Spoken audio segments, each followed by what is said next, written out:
Hey there, welcome back to the channel, and we are back with another weekly wears video where I go over every single fragrance that I wore all 7 days for the week prior. So if that is content that you think you want to see more of, be sure to like this video, subscribe to the channel, and of course turn on bell notifications so you get an update whenever I upload something new. Roughly 70% of you guys are still not subscribed to the channel that actually watch these videos.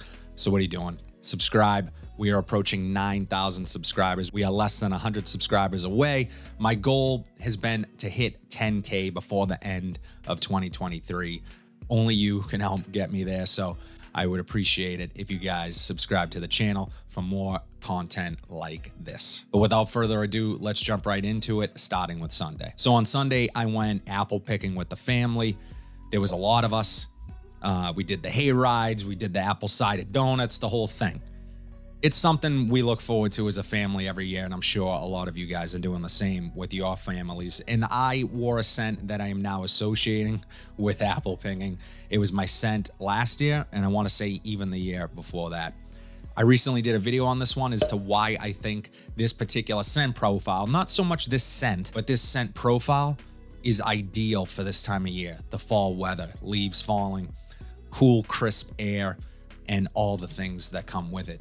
Scent I'm talking about is Royal Equestrian from Alexandria Fragrances. Now, this is inspired by clone of Parfums Spot's Leighton. Great atomizer on here, really well done from Alexandria. This thing is a monster in performance. It smells fantastic. I bought this bottle. They did not send me anything. They have fantastic clones. A couple of you guys have mentioned they have a really great Bulgari Tiger clone. I believe it's called Panther, Black Panther. Could be wrong. I love this stuff. Vanilla, woods, apple. It just has this slight smokiness to it. It's creamy, but also underlying freshness that makes this super versatile. An amazing fragrance.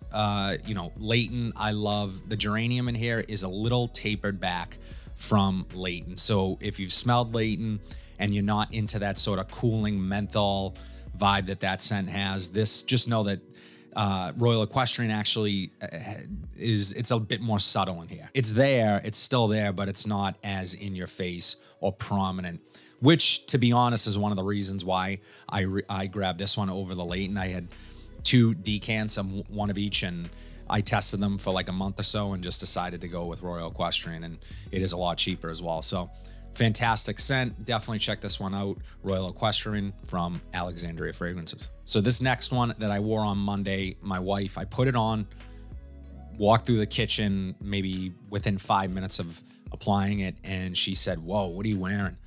That's almost like headache inducing. So not exactly what I wanted to hear, but scent I am talking about is Mugler's Pure Malt. Now, I've done a video on this for you guys before, letting you know if it's something worth investing in, because it is harder to find now. Periodically, it will pop up on discounters. That's where I got my bottle for roughly $100. Look, I have talked about this thing. I wear it. I'm continuing to wear it. I do like it. There are certain things I don't like about it. This is a woody, boozy fragrance at its heart. However, that booziness, the little bit of sweetness that this has, doesn't stick around very long for me. It becomes mainly a woody fragrance and really just kind of generic to me. But it still smells great. I wish the opening hung around a bit longer. It is a strong performer in the first hour or so. It's going to project. Obviously, I walked by my wife and it gave her a headache. She doesn't like the stuff. So there's not much I can do there, but I do enjoy it for what it is. And I find myself wanting to reach for it. It was a little cooler that day that I wore it. And I said, I picked this over Pure Havana. I love Pure Havana. I own that one as well. And I just grabbed this. So there is some redeeming qualities here. It's super casual, super cozy fragrance. So hoodie, relaxing, just kind of chilling, not anything too serious, a buttoned up. I would not wear this with a suit or anything like that. And I know there are some really good clones of this as well that you guys enjoy. So if you are looking for this type of scent DNA, or you're hearing someone like me talk about this one, maybe it might be worthy checking out the clones as well. as this one is hard to get. And maybe I'll even link one of those clones down below, especially the ones that you guys tell me about. Yeah, Pure Malt from Mugler. This one would be in my top 10 every time. Absolutely love the stuff. Scent I'm talking about is Chanel Allure Sport Eau Extreme. Fresh, sweet, masculine, mass appealing. Great atomizer, great presentation. I love this stuff. Just incredible. If you ask me today, I'm going to say if I had to pick one for my signature scent, it might be this. And I own a lot of fragrances. There's just something about this one. The way the tonka is used here, it's that fresh, sweet combination that this is perfection. It is done perfectly without smelling too immature or for teenagers or something like that. And not that a teenager couldn't wear this. It's going to work for teenagers too. So don't take that the wrong way. But for a guy my age, someone who might have a bit of a playful personality, not too serious, you know, it does have a sporty vibe to it to some degree, but I wouldn't categorize it as a sports scent. So I'm not crazy about how they use the name here, but it is sporty in the sense that it's versatile. You can wear this casually and you can wear this to the office. It's signature worthy and it smells fantastic. I get a ton of compliments on this one. This has lived up to all the hype that it gets from me personally. I know that's not the case for everyone, but I love this stuff and we'll always have a bottle in the collection as long as they're making it. Chanel Allure Sport Eau Extreme. Shout out to my subscriber Corey for sending this next one my way. He sent me a bottle. I did a first impressions video of it last week, so go check that out if you have not seen it yet. Scent I am talking about is Theum Oud de Parfum from Broka, which is in a subsidiary of Afnan. So this is a Bulgari Tiger clone. And it's well done. It's bright, fresh, uplifting, little synthetic, but in a good way. Is going to remind you of Bulgari Tiger. Now, this is when we're talking about clones, right? Massive discrepancy between, in this case, the price of Tiger and the price of this. This is a $25 Middle Eastern fragrance. Tiger is a $400 full retail, high-end designer fragrance. And the latter is not particularly dynamic to me. It's not particularly interesting or even natural smelling. It smells great. The scent DNA is fantastic. I love it. Super versatile, fresh, clean. It fits any situation. You're going to like it. Most people will. I just have trouble justifying paying $400 for it because it's not as interesting of a scent DNA like some other things that I would be willing to spend that much money on. So this is the perfect opportunity to consider a clone. In this case, Theum, fantastic. You guys absolutely love Tarathi Blue from Afnan, which is this sister company. And I have not tried that scent yet. Again, that is another Tiger clone, and I'm looking forward to trying that one eventually. But this one is, again, versatile, office-worthy, date night. It's got whatever situation a guy's going to find himself in, this is going to work, and you're not going to spend a lot of money. I found this to be a decent performer. It lasted pretty much all day on me, and I actually was getting whiffs of it throughout the day. So decent projection, nice longevity, $25.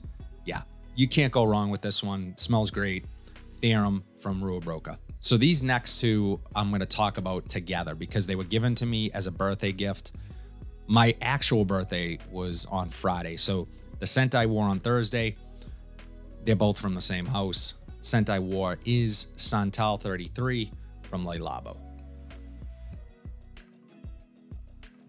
Now, what's special about this one is that you can see here that it's the text is Happy Birthday Gerard, and it is from my daughters Amelia and Lucy. Where it was purchased. This is just so okay. So on the other bottle is where it says love Lucy and Amelia. So on this bottle, it just says Happy Birthday Gerard, which is super cool. I'll show you the other one. This was my Friday scent, the Noir 29. And you can see there, again, the text. specific to me. And I just think it's a really special thing. I'll always have these bottles. I will always keep them. And I'm just impressed with both fragrances. Santal 33, I'm sure you guys have heard of. This is a sharp sandalwood fragrance at its heart. It blends woods and florals and spice to perfection. I find this to be a polarizing scent. Some people either hate this or they love it. I personally love it. And I know some people consider this to be an overdone scent. This thing is everywhere, every cologne house. I mean, you see people promoting dupes of this constantly, Santal 33. It's a hype train, and a lot of people talk about this one. This scent DNA is popular for a reason, because it's great. I personally love it, and it's one of my favorite sandalwood fragrances. A1 performance in both of these. Fantastic. Projection, longevity. It does everything. It does everything well. So if you are a fan of sandalwood and certain florals and woods and spice, definitely check out Santal 33. Now, my favorite of the two, and the biggest surprise, I had already smelled Santal 33. The Noir 29, my wife had tested all these, and she picked her personal favorites from everything she had tried. She tried like over 12 fragrances when she picked these out. The Noir 29. This, in my opinion, is an undercover masterpiece. What a scent. Absolutely amazing. My wife really loved both, but she liked this one, I think, a little bit more. My sister loved this one when she tried it. Herbal, smoky, leather. There's a tea note in here. There's a little bit of sweetness. It's stunning. It's just everything I love about perfumery. The artistic side of this, incredible. It's just amazing. The day I wore it, my wife smelled this on me. I'd walked my daughter to school, and she was putting our other daughter in the car, and she got a whiff of me and said, "Whoa, yeah, whatever you're wearing today smells great." I said, "It's the one I just got." So I love this stuff, and I wore it on my actual birthday. So now I will have scent memory tied to the scent and that day, and the extra special sort of details with the personalized label, something really special. My wife paid full retail for these because she went directly to Saks to have them do this. I will link them down below on discounters, but seriously, guys, I'm going to try to also link samples here because both of these are fantastic. This one blew me away, the Noir 29. Finally, on Saturday, I reached for a scent that I just picked up in my last rack store haul. Scent I'm talking about is Coach Open Road. And we're getting a little, there you go. Okay. Coach Open Road. What can I say about this? You guys said it in the comments. In that video, I looked it up on Fragrantica. It has a familiar smell. It smells like K from Dolce & Gabbana. This actually might be a little bit fresher, a little bit smoother than K. I like K's performance over this. This does not perform. It just didn't on me. Maybe 4 hours if I'm lucky. So that's a disappointment because the scent profile is really nice. This opens really nice.